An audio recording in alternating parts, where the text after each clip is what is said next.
If you are filled with dread every time you step on a piece of cardio equipment, I am here to tell you there is an easier, better way to get in your workout. This happens to all of us.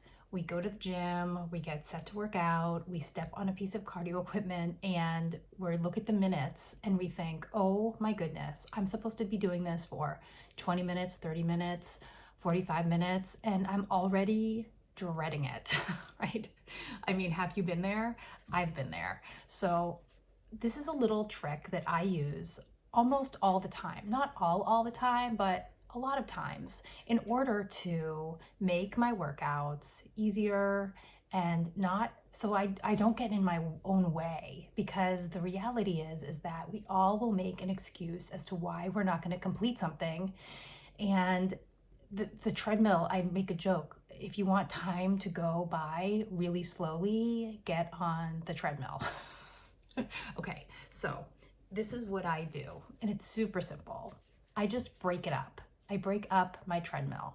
Now, I'm a total cardio junkie, but I'm a cardio junkie outside more than I am on the treadmill. So winter's coming. I live in New England. Winter's coming. And so what I do is I will start my workout with 10 or so minutes of like a body weight strengthening exercise. Now, I use my Gym Boss. It's a dual timer, and I set it so that automatically I go through a cycle of 10 minutes of warm up. Okay, so I do body weight squats, I might do modified push-ups, I might do arm circles, I might do modified lunges, just like to get myself going. Okay, then the buzzer goes off. I know I've completed 10 minutes, check mark, and then I got on the treadmill. And I will complete a half a mile to a mile, depending on what mood I'm in, of cardio, of some sort of cardio. Now, on my treadmill, I also have a gym timer, and I'll do sometimes 1 minute on, 1 minute off, 1 minute on, so I can cycle through 1 minute of hill incline at 6, 1 minute of hill incline at 0. And I get through about I aim for at least a half a mile. Then I get off the treadmill and I go and I do a superset of a separate exercise. So I'll get off the treadmill and then I'll have a superset planned. Supersets are 2 exercises back to back. So for example, I might do a row exercise for my upper back, and then I might do a squat exercise for my legs. And I'll go back and forth, do a set, or again, use your timer. So 50 seconds or so of squats, 50 seconds or so of rows, back and forth at least 3 times for each exercise. So that's at least 6 minutes. Great, check mark. And then I go back to the treadmill. Okay, I go back to the treadmill. Then I might do a minute of a hill, a minute of a decline, a minute of a hill, a minute of a decline. Or I might run the whole time, it doesn't really matter. The idea though is that I know that I'm only going to be on there for somewhere between 7 to 15 minutes, and that's not a big deal to my head. And I'll do it much more happily than I would if I had to do like 45 minutes on the treadmill. Then I get off of the treadmill and I do another superset of exercises. 2 exercises, different body groups, muscle groups, back to back. So let's see, I might do walking lunges for one set, and then I might do push-ups for the next. And I go back and forth about a minute of each, or to fatigue. I go back and forth. I do that for 6 exercises, 3 sets of each, back and forth. And then I get back on the treadmill for what might be my last time on the treadmill. Okay, and then I do another half a mile, trying to make it as interesting as I can. Either I really challenge myself with a run, or I do intervals, 2 minutes of running, 2 minutes of walking, or I do something like 1 minute of walking, 1 minute of jogging, 1 minute of sprinting, and I do a cycle of that 3 times, and that's about 9 minutes.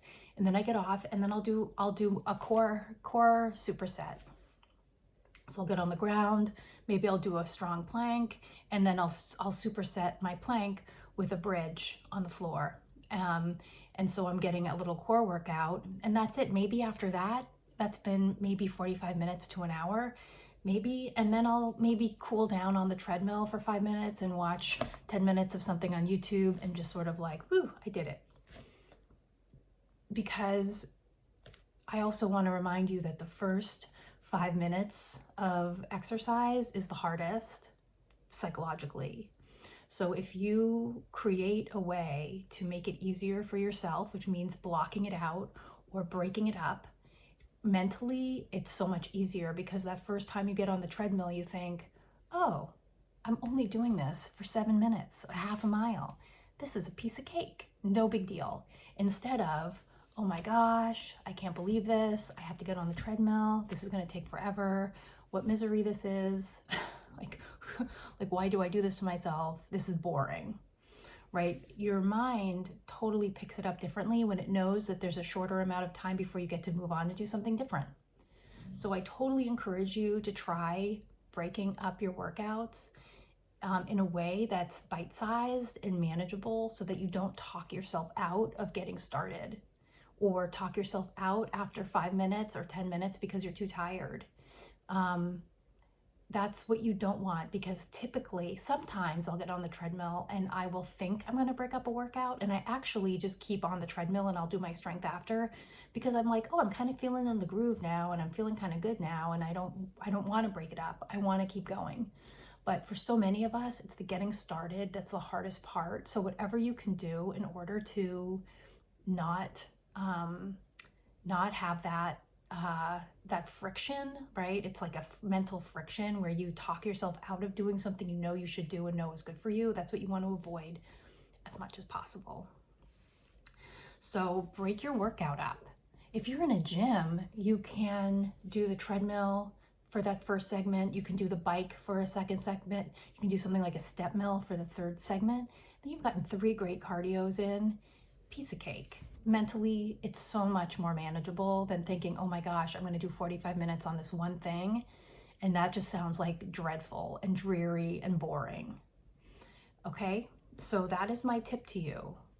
Break your workout up into chunks so that you reduce the amount of friction, so you actually do it. Because that's the goal, is to actually do it. Okay, so I hope that was helpful for you. And I also wonder if you break up your workouts. Are there little tricks that you use, mental tricks that you use, in order for you to actually either A, get started, or B, do all of it that you were hoping to do? Because I would love it if you would post those tips down below, because we can all use those kinds of tips so that we all maintain some sort of fitness in our lives. If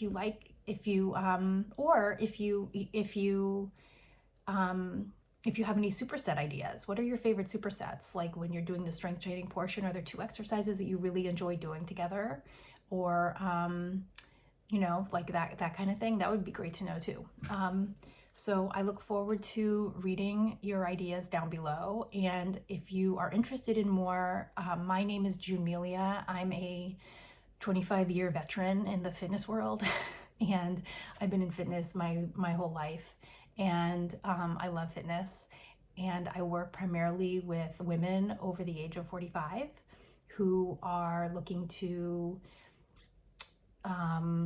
just maybe get the ball rolling again. Maybe they're thinking, oh boy, it's time to start exercising, because our 50s and 60s and 70s are right over that hill, and we just want to get a running start for that. So please subscribe, or if you have ideas of videos that you'd like to see from me in the future, you can always post those below. Okay, I look forward to your ideas, and I will talk to you next time. Bye.